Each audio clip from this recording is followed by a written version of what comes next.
that supports. Hi, everyone.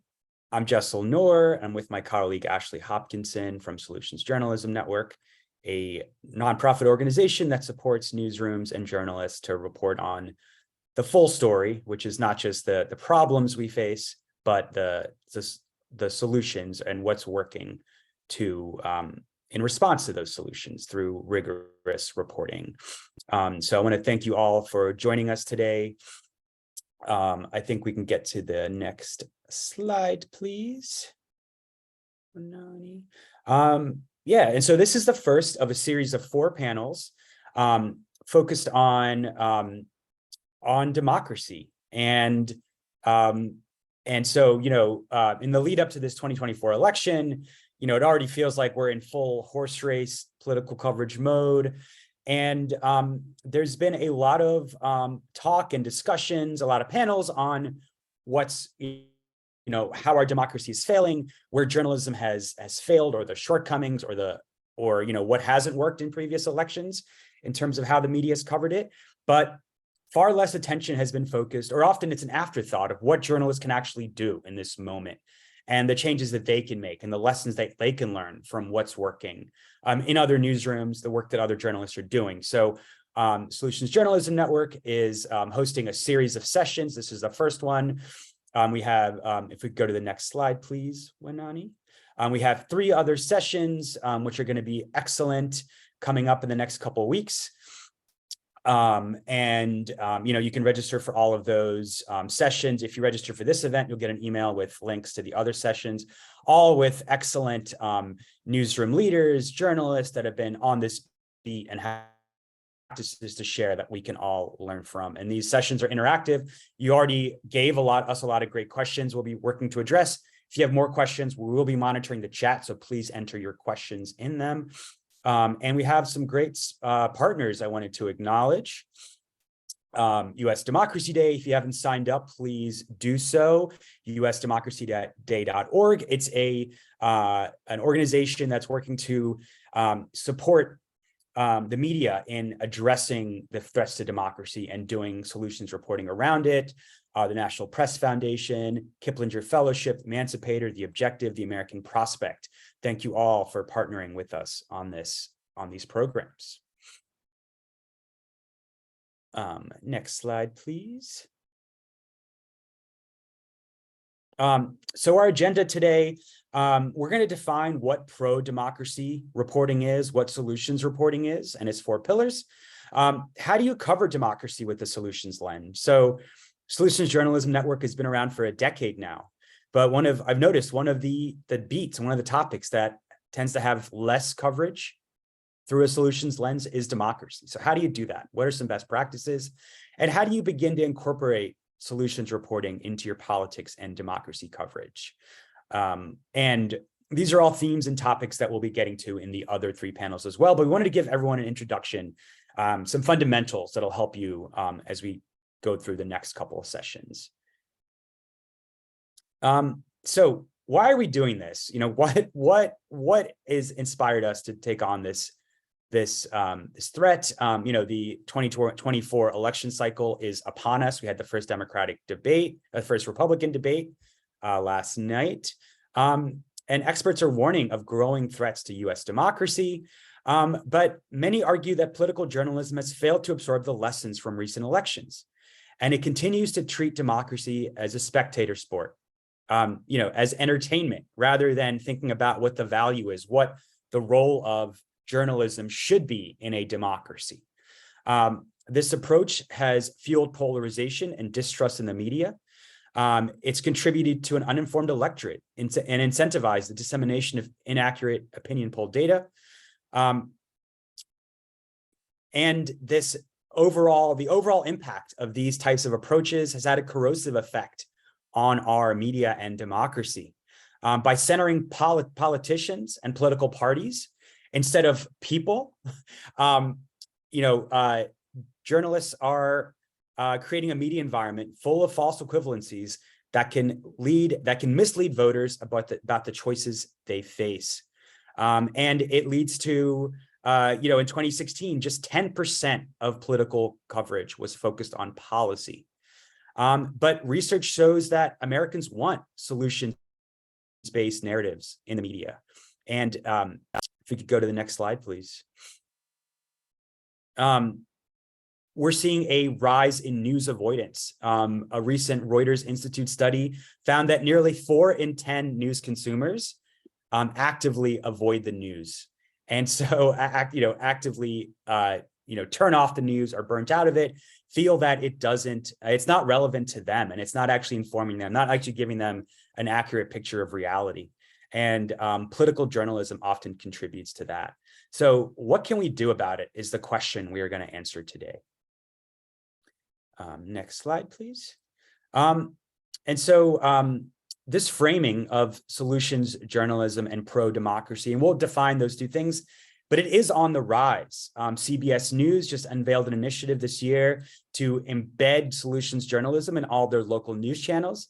And if any of you were at the Asian American Journalists Association conference in DC a few weeks ago, you might have noticed that even NBC News acknowledged that they must adopt a stakes for democracy framing in their election coverage to address the mistakes that were made in previous election cycles. So this approach is becoming more mainstream now. And so you might ask so we talked about pro-democracy reporting. I'm curious, and I want to make this interactive. So if we can go to the next slide, please. What is pro-democracy reporting? Is anyone familiar with that term? Type your answers in the chat, but don't hit enter yet. I want to give everyone a minute to think about, what do you think pro-democracy reporting is? I'll give you all 30 seconds I want you to give me your best definition of pro-democracy reporting and what that means to you. And when you're ready, please hit enter.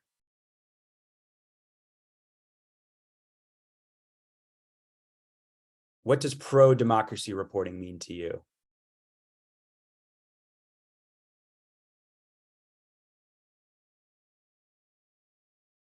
And if we can go to the next slide, please. So as we wait for you guys and it is a new term for some people. So pro-democracy reporting is an alternative to horse race coverage. And if we look at the definition provided by, so people have entered some responses in the chat: diversity of perspectives, supports democratic values, reporting that acknowledges and practices and probes anti-democratic practices like gerrymandering. These are all great definitions. So US Democracy Day defines pro-democracy reporting is reporting that acknowledges the reality of misinformation and the slippage of democratic norms, helps people engage more easily and readily with the systems designed to protect, enfranchise, and serve them.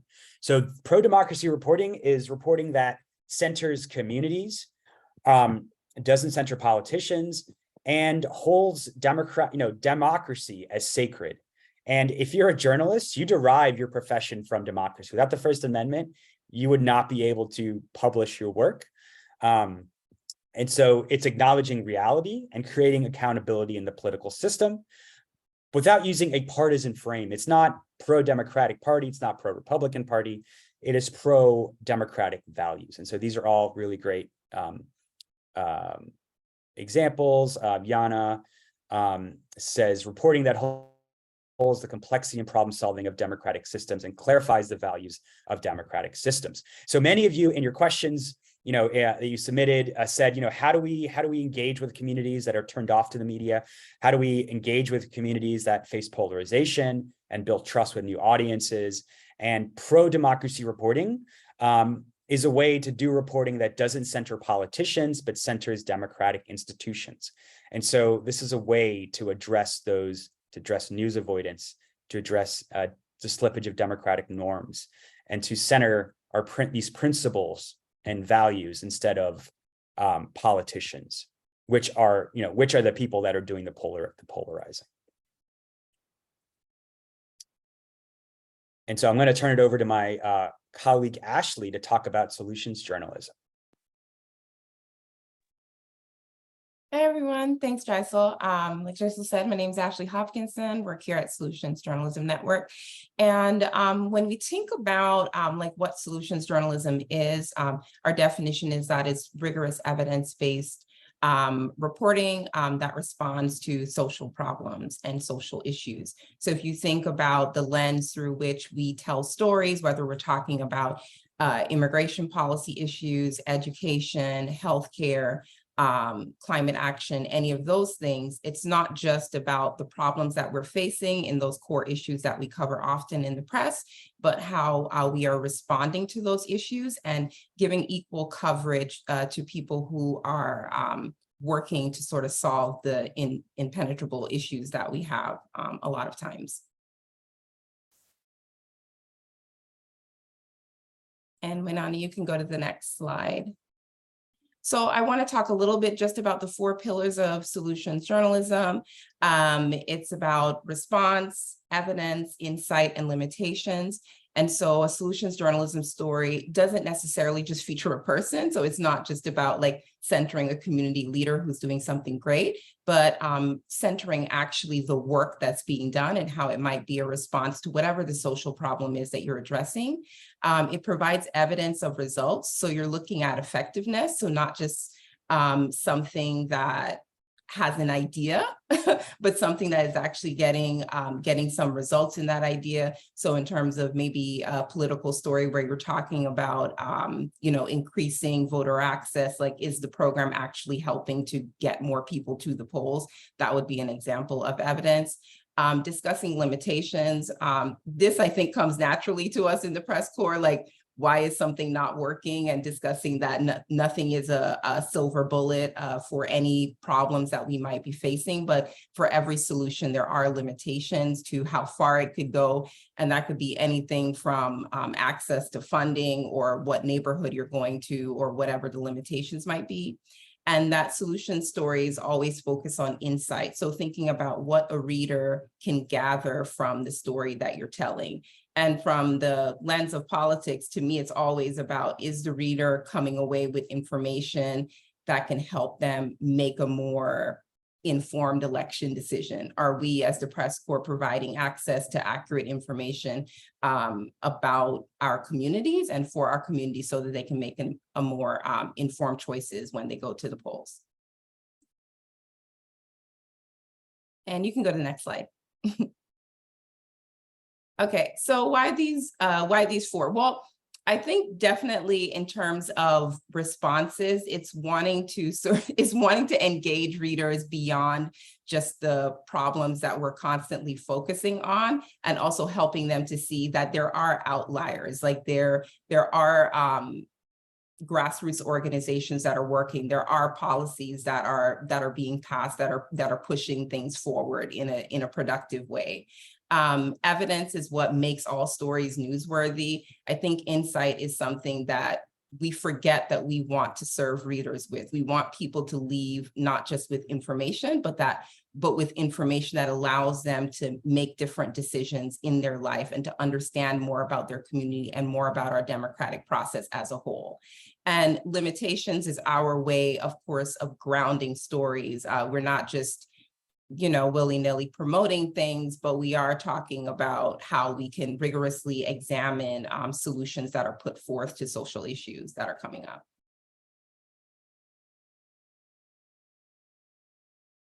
I think this is a common thing that comes in, like, especially when you hear a term like like where we had like pro-democracy, but you're not overclaiming anything. Nothing is a silver bullet. You're not trying to predict what will work or won't work for a community. You are focusing your attention on how people are working to address a particular social issue, whether that issue is something to do with your schools, or something to do with the climate issues that we're facing, or something to do with migration or other issues.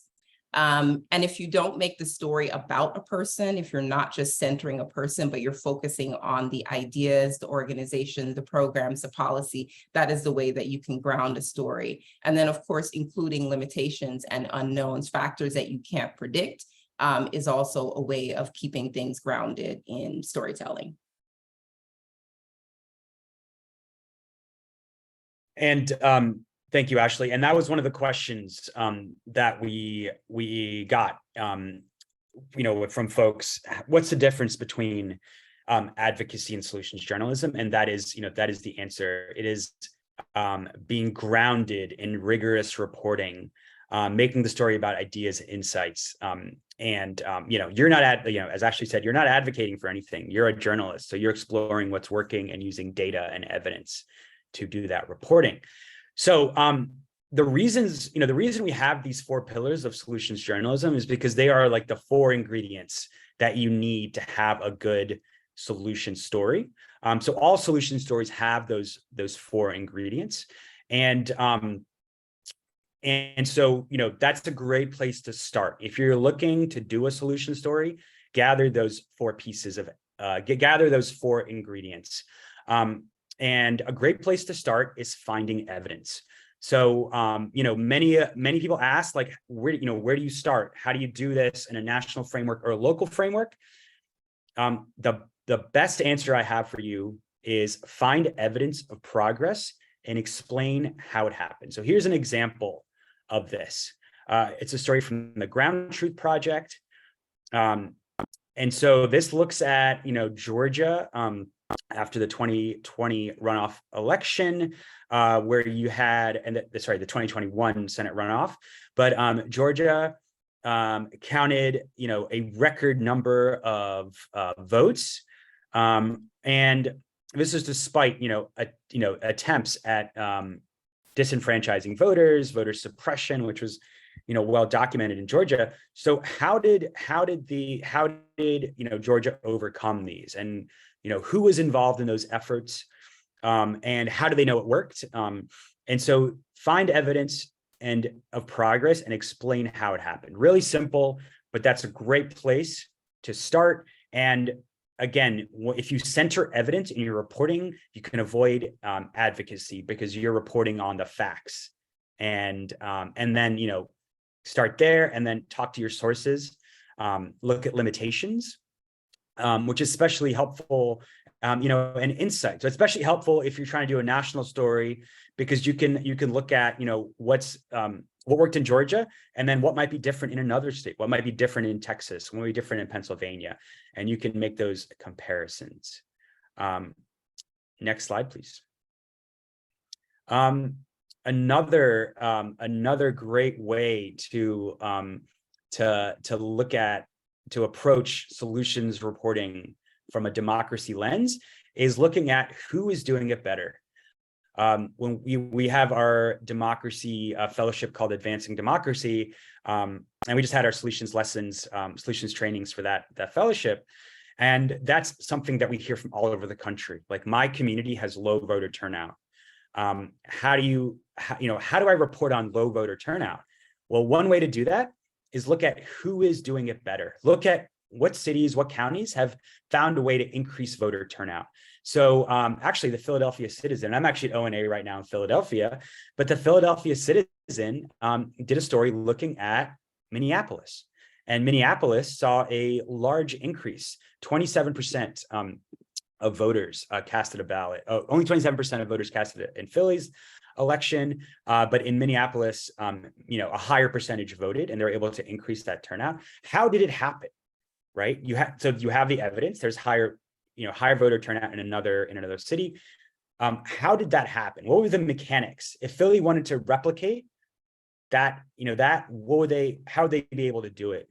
And this is also a way to do accountability journalism, because oftentimes, if you're doing local reporting and you can expose, the failures of a system, if you don't show who is doing it better, then the people in power, politicians, can just sort of shrug their arms, and be like, well, we're doing the best we can, right? But if you can show that, specifically show what was done elsewhere to make an impact, to show a difference and point to that evidence, you're getting rid of the excuses that politicians have. And you can show them that, these specific changes led to this, and we know that's because of evidence. So this is a great way to approach solutions reporting on a local level. And we've seen a lot of collaboratives do this. We see a lot of partnerships between different news organizations working together to report on these stories. Next slide, please. And another way to another framework, another way to approach these stories is looking at what's working to overcome barriers to voting. Jelani Cobb, Dean of Columbia Journalism School, often says that a mistake that political reporters often make is to think of American democracies going back to 1776. Because if we actually go beyond the surface, right, this country was not fully enfranchised until 1965. And so, despite, even within these few decades of our country's history, we've seen tens of thousands of people being disenfranchised, especially people that are incarcerated. And so mass incarceration is a context in which our democracy, a context of our democracy, and it's a threat to democracy. There's been fights over restoring access to felons, ex-felons who have served their time, in places like Florida and Tennessee, and I think Virginia. Being able to exercise your right to vote is, the most basic democratic right. And so Wisconsin Watch, that participated in our democracy fellowship last year, they looked at how Wisconsin voters in jail who are eligible to vote face barriers in jail. And so they actually looked at best models for this, and they went to Texas, and they found that Texas actually, surprisingly, had some really good models in some counties that ensure ballot access, and they were able to get some accountability from elected officials to help overcome that. This is something that is a threat and a barrier in many of our communities. So next slide, please. So this is, we wanted to make this, as I mentioned, we want to make this as interactive as possible. So I want to give people a chance to check out the slide and weigh in on what you think is a solution story and why. On the left, we have a piece from the New York Times talking about misinformation, disinformation regarding elections. And on the right, we have some reporting from Scalawag magazine looking, so the title is How Millennial and Gen Z Organizers Are Moving Mississippi Beyond Jim Crow. So feel free to enter in the chat or, come off mute. Which one of these is a solution story is why? Which one of these do you think has, addresses the 4 pillars of solutions journalism? Any thoughts? Okay, the Scalawag story. Why? Someone that said the Scalawag story. Curious why you think that.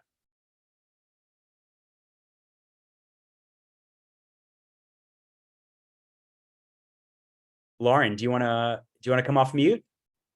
Yes, I can, as I sip my coffee.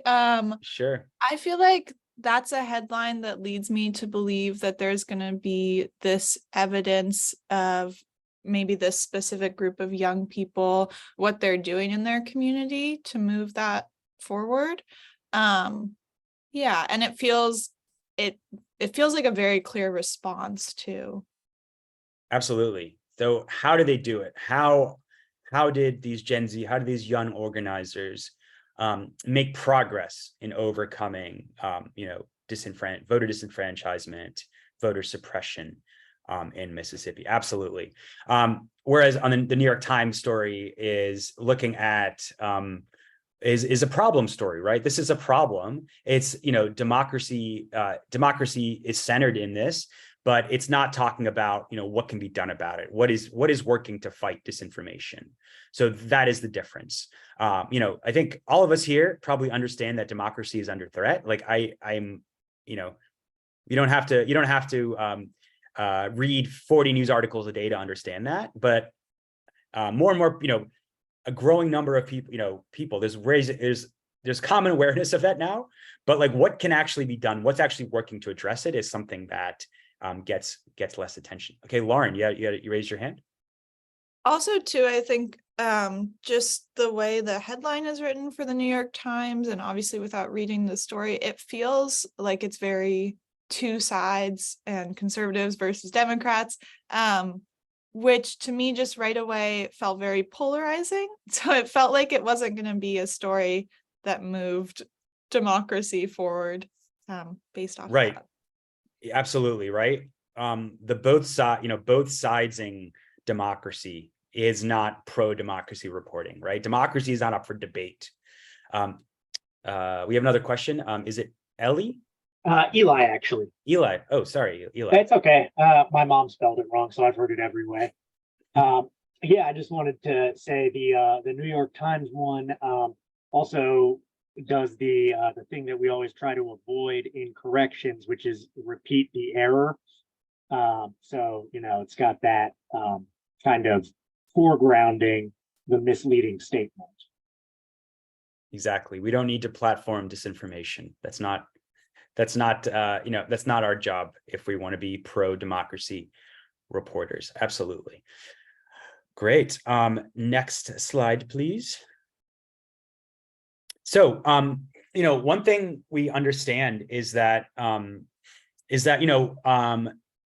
doing problem-focused stories is often, what we do. That's what political reporters have been doing for a long time. And that's not to say we don't need to understand the threats to democracy, right? We need to be aware of the threats to democracy, but that's not enough. So if you're doing a story about a plot to breach voting machines, my question to all of you is, how do you turn this into a solutions-focused story? You've done an investigative problem-focused story. Now, how do you turn this into a solution story? Any ideas? I'll give you guys a minute to think about it, and type your answers in the chat, but don't hit enter yet. I'll give you guys 30 seconds. So how would you turn this story that's about threats to voting machines, threats to election integrity? That's a topic that a lot of you mentioned in the comments you want to think about how to do solutions reporting on. How do you turn that into a solution story? All right, hit enter. If anyone has a thought, hit enter now. Let's see if we can get a waterfall. Eli, yes. Jim, yes. What are some best practices? Misha, seek out safeguards that are working. Absolutely. What is working? These are great. Absolutely. Let's go to the next slide. How Michigan, Lauren, how Michigan stopped this. Absolutely. So I collected here 4 examples of election integrity. Oh, sorry, we can go back to that previous slide, please. Yeah, so these are 4 examples of election integrity through a solutions frame. VoteBeat, inside one Northeast PA county that has made light work of running 2 elections since the advent of mail-in balloting. NPR, false information is everywhere. Pre-bunking tries to head it off early. And so if you're not already familiar with the term pre-bunking, get familiar with it, because it is, there's a great question that we got about how do you avoid spending endless time and energy, right? No one has the energy or time to debunk every conspiracy theory out there, right? Don't have time or energy for that. There's not enough coffee, right, in the world to be able to make that possible. So one way to do that, the antidote to that, is educating people on how systems actually work, right? If people understand how systems work, then they will be less susceptible to conspiracy theories. If you have to debunk something, it's already too late, right? That means that as journalists, as pro-democracy journalists, we have failed to inform the electorate about how these systems actually work. And I know a lot of people are doing catch up on that, because that's not been something that's been centered in our newsrooms and our editorial, editorial policies. But outlets like VoteBeat do a great job of that. And if you don't subscribe to them, definitely do. We're having a couple of their reporters join us for these panels the next upcoming weeks. They'll actually talk about how they reported some of these stories. PolitiFact, successful programs find voters who moved or died. Why are states leaving it before 2024 elections? So starting with the evidence, these programs worked, and we know they worked because there's evidence. And Daily Tar Heel, here's how officials are keeping votes secure on election day.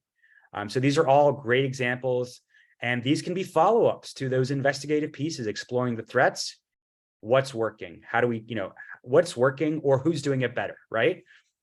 These are very essential stories that need to be reported, right? We need to have these stories in every district, in every county of the country, so people can understand. And also, by not centering politicians, by not centering political parties, you can report these issues in a way that's not polarizing. We're sticking to evidence and fact that can be verifiable. We're not talking about people's opinions or conjecture, right? Sticking to the facts is a way to depolarize this highly polarized political environment.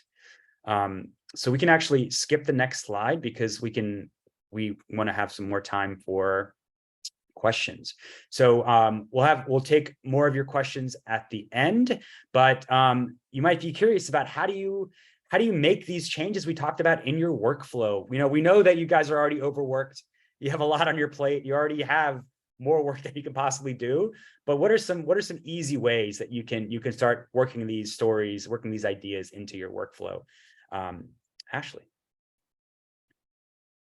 Hi, everyone. So I'll start with the simple thing, which I think is when you're trying to think about how you can advance your coverage from what you might have done before, look at what you did before. Just take a look at the last election cycle, the last cycle of stories that your newsroom produced. If you're an editor, look at the last set of stories that the political reporters on your team covered. Look at what you did and examine it from a thoughtful perspective, not a critical perspective, but a thoughtful perspective.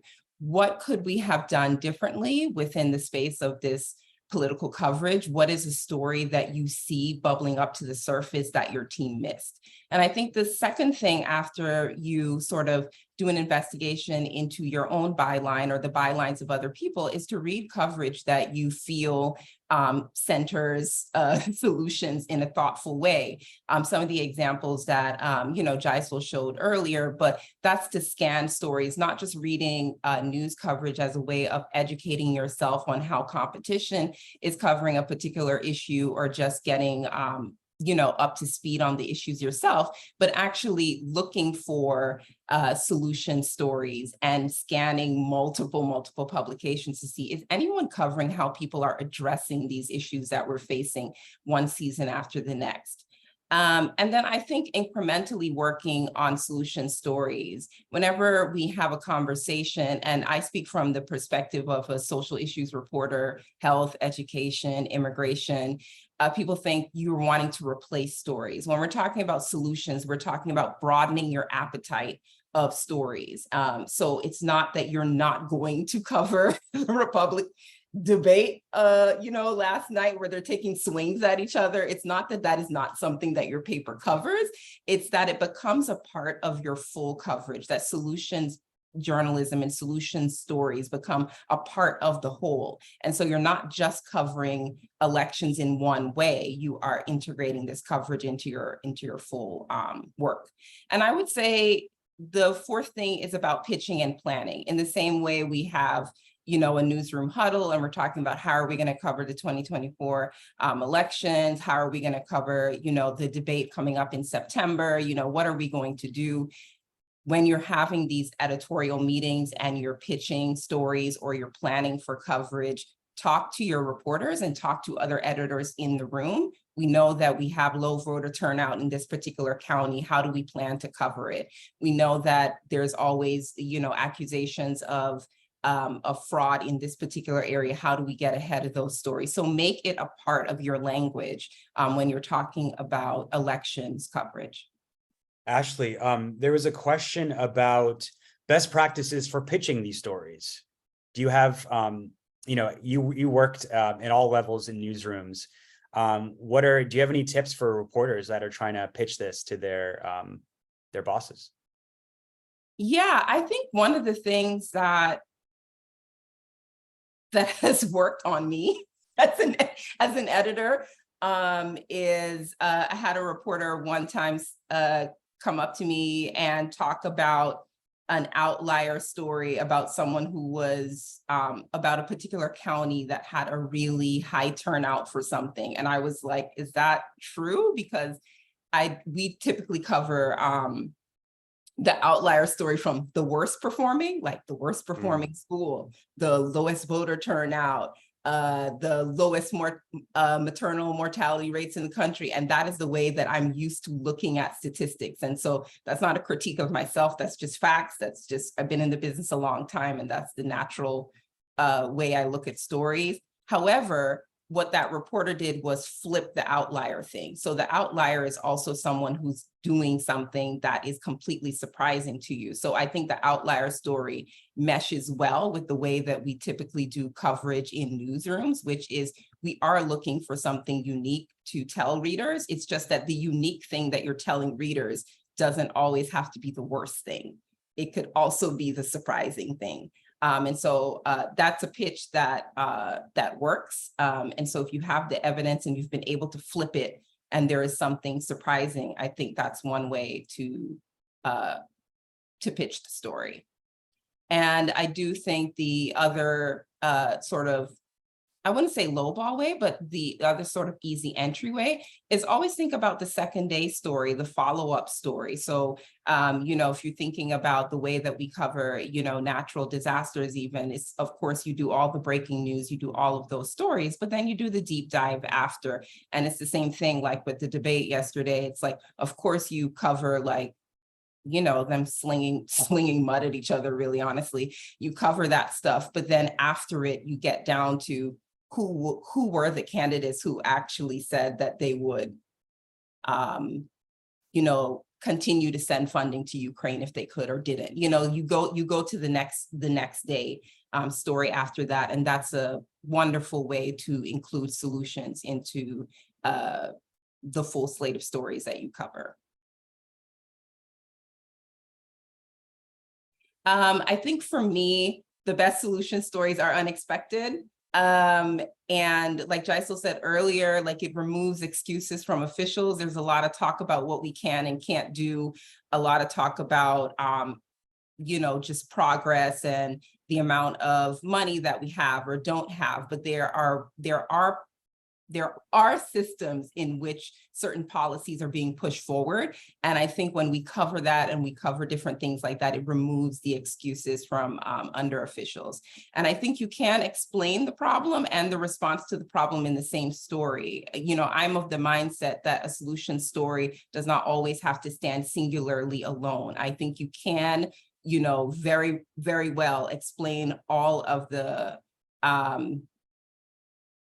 mess, all of the mess and all of the chaos that we face as a society, while also talking about how people are responding to the mess and the chaos that we face as a society. So I think nuance is really important. And I think solution stories center communities, they center people that are mostly disenfranchised, and it allows you to connect to relevant groups. I'm a big believer in listening. It doesn't mean that every story that is written, a reader is pleased with. That's not what we're in the business of doing. But we are in the business of listening and trying to help that listening to inform our reporting. And yes, it's just good journalism. Good journalism does respond to problems. It is evidence-based. It does discuss limitations, and it does allow readers to walk away with some insight. It makes the story stronger. It helps you to tell the whole story, the full story. It strengthens accountability. And by investigating the problems that are right in front of us, it does make not putting forth solutions and not working towards solutions become something that's unacceptable. And my favorite part is that it informs the reader. Readers leave more informed when you center stories that are that start from the framework of this is about our democracy.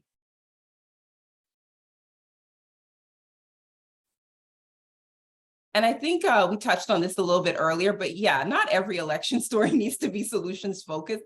It can't be because we have to cover the full slate of everything, right? So the idea here is to look for the opportunity to cover something from a solutions lens. So it's not a replacement for any kind of election coverage that you might be doing. It is an inclusion of solutions into the election coverage that you do, because it is valuable to readers.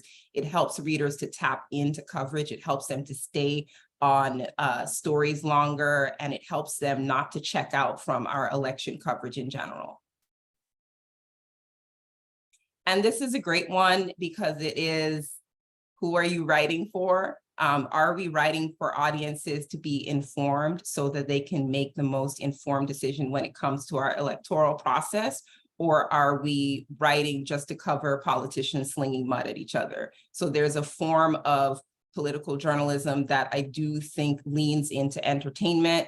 I'm not here to critique that, but I'm just saying that we have the ability to give readers meat and vegetables and dessert, that they can have the full slate of information that they need. And it's not just about who said what, but it's also about the framework in which they are having a platform.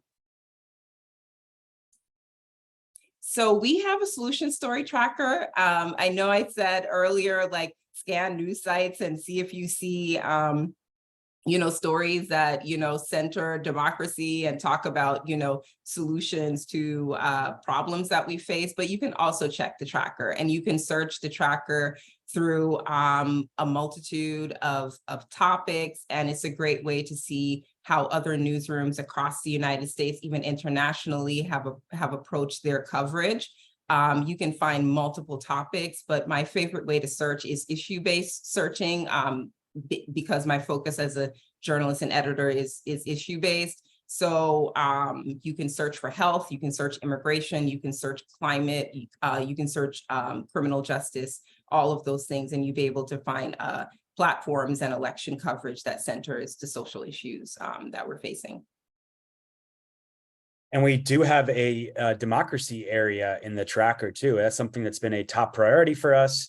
We're constantly updating that. We also have a bi-weekly newsletter where we curate 2 solution stories focused on democracy from around the country, which I encourage you all to sign up for. I'll include that link in the follow-up email to this, so you all will have access to that. We have an illustrated solutions checklist specific to, we have some for several different topics, including like labor and I think environment, but we have one specifically on democracy. So it's basically a summary of this session we gave you, but with 2 examples of solid pro-democracy solution stories and a step-by-step guide that we've heard of. People have just printed it out and put it up on in their office in front of their desk as a reminder of the steps that you need to go through, which is a great resource. And we have we'll have some time for questions, but I was going to say a lot of your questions that you've already submitted to us will be addressed in our upcoming 3 sessions, where we are going to talk to some of the top reporters and editors doing this pro-democracy solutions reporting from across the country. So definitely sign up for those if you're here. This is just an introduction. We're not going to answer all your questions, but we have a session specifically looking at best practices for reporting on threats to democracy. We have a session with newsroom leaders that are running pro-democracy newsrooms and the lessons that they've learned.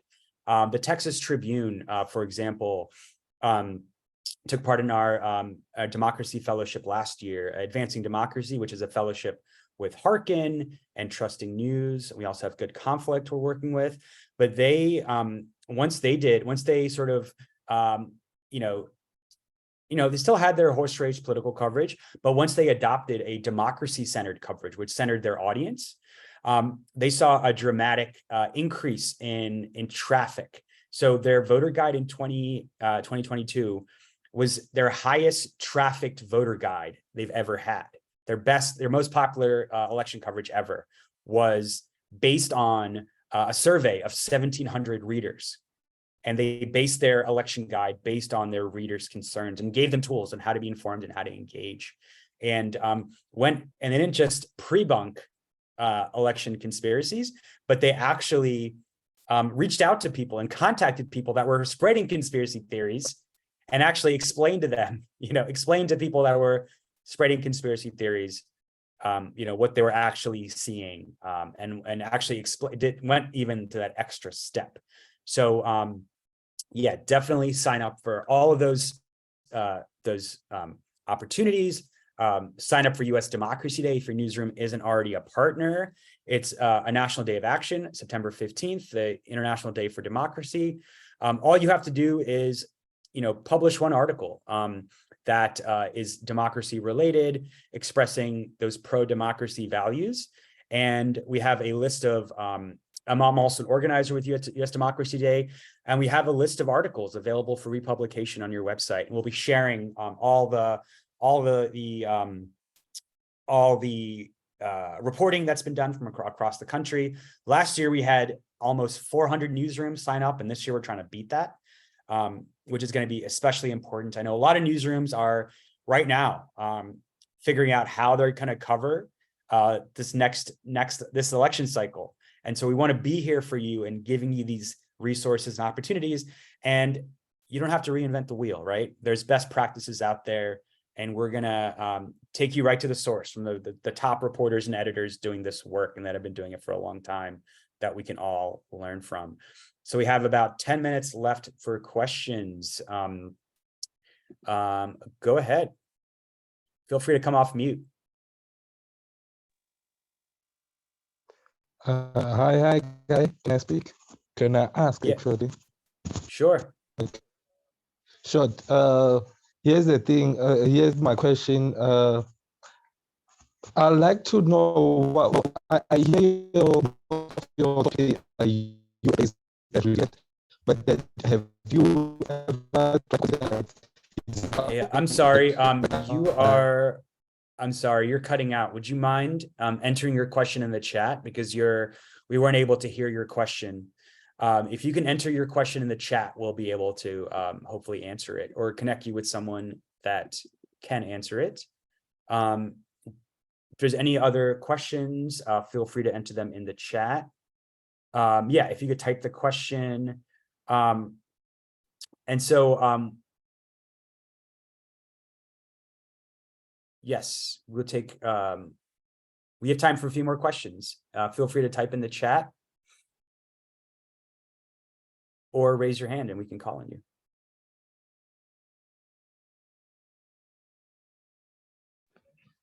I have a question. Sure. Yeah, hello. Yes, we can hear you. Yes, go ahead. Yes, I'm Caleb Kingwara, a photojournalist from Kenya. I don't know if I'm in the right platform, but as a journalist, I think we also face different.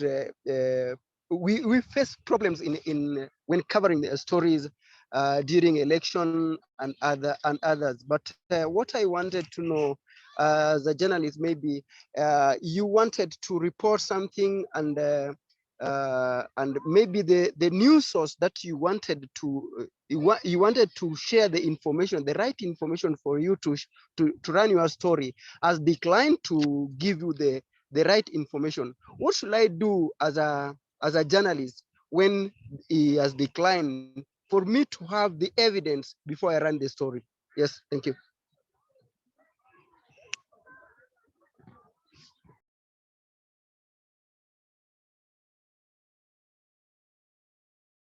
That's a great question. Ashley, do you have thoughts on that?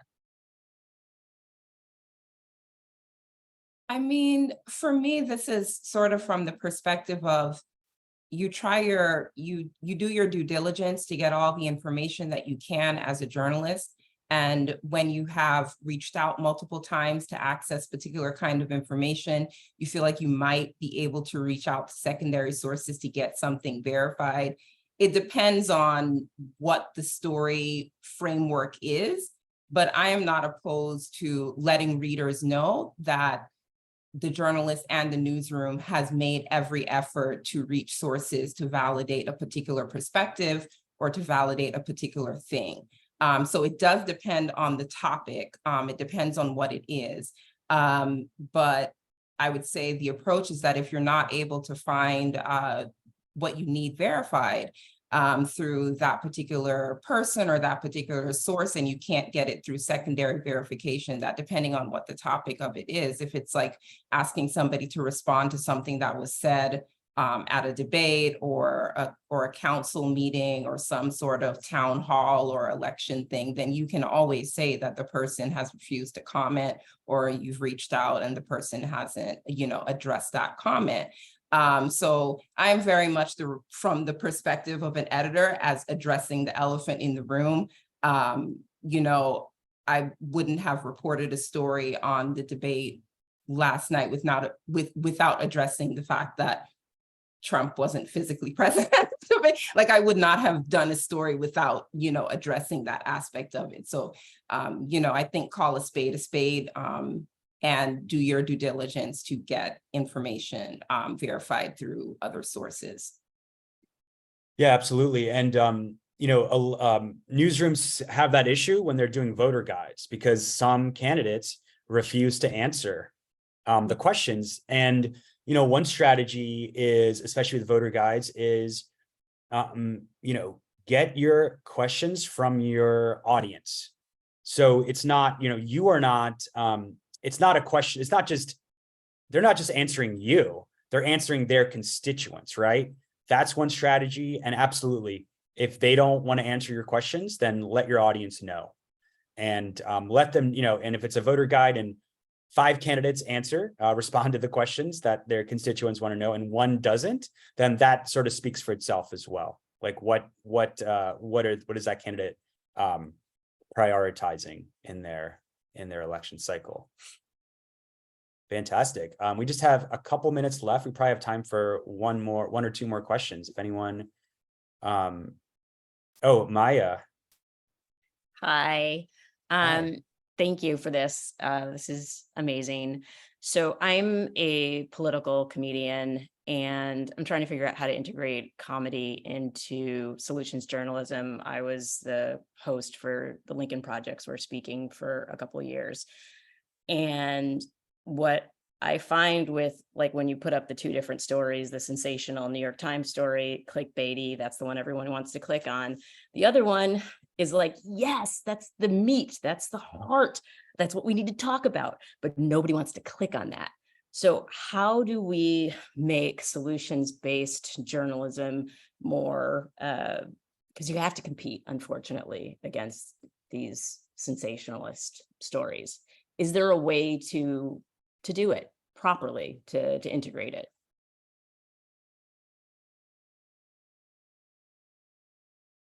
Yeah, that's a really good question. And we have, so there's research that shows that, and so it also kind of depends on the metrics you're looking for, right? If you're just looking for clicks, and if you're looking, if you're looking for clicks, then that sensational headline might get more clicks. But there's research that shows if you're actually looking at time spent on page, or engagement, or building subscribers, right? If you're building, those are all things that solutions journalism can help with. It's not like an instant fix. But I can, if you shoot me an email, I can share you some of the research. And then, the point of news avoidance that I started off with, right? You might be getting more clicks with your audience, but you're missing out on, almost half of news consumers that that are just turned off, and that stopped going to your website, stopped going to your paper, because by focusing, just on sensationalism and what's wrong, people are tired of that. People don't want to know what's wrong, because they live in a community where some things are working right. And so, I mean, as someone that worked as a journalist for 15 years full time, and now I'm also a freelance journalist, but I stopped consuming the news because as much as I used to, because I figured out that it was really bad for my mental health, right? And now I subscribe to outlets that do solutions, because that's healthier for me, but it also gives me a more accurate view of reality in the world and what my role in it too. But this is a really great question, especially with elections. How do we balance the two? How do we make solutions engaging? And I think also part of the answer is understand what your audience wants.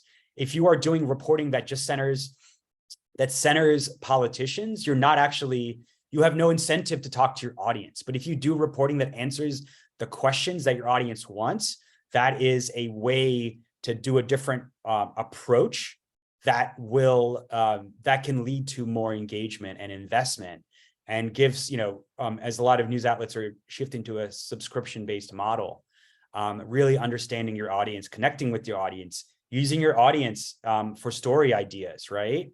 That's a way to build that trust and engagement that you can't get from clickbait. You can't get from sensationalism. But yeah, I'm happy, this is something we grapple with a lot, and we have resources to help address that. So I'm happy to chat more and connect. But we are just about out of time. Like I said, we have 3 more of these sessions, which will be, digging into all the things we talked about more in depth. So please sign up. You have our emails on screen here. Feel free to, shoot us questions. And yes, we'll be sharing the presentation with everyone who signed up for this, and the resources I mentioned, the newsletter, the story tracker, the illustrated reporting guide. You guys will be getting all of that. So thank you all for attending. Thank you, everyone. If you have questions, reach out. Thank you.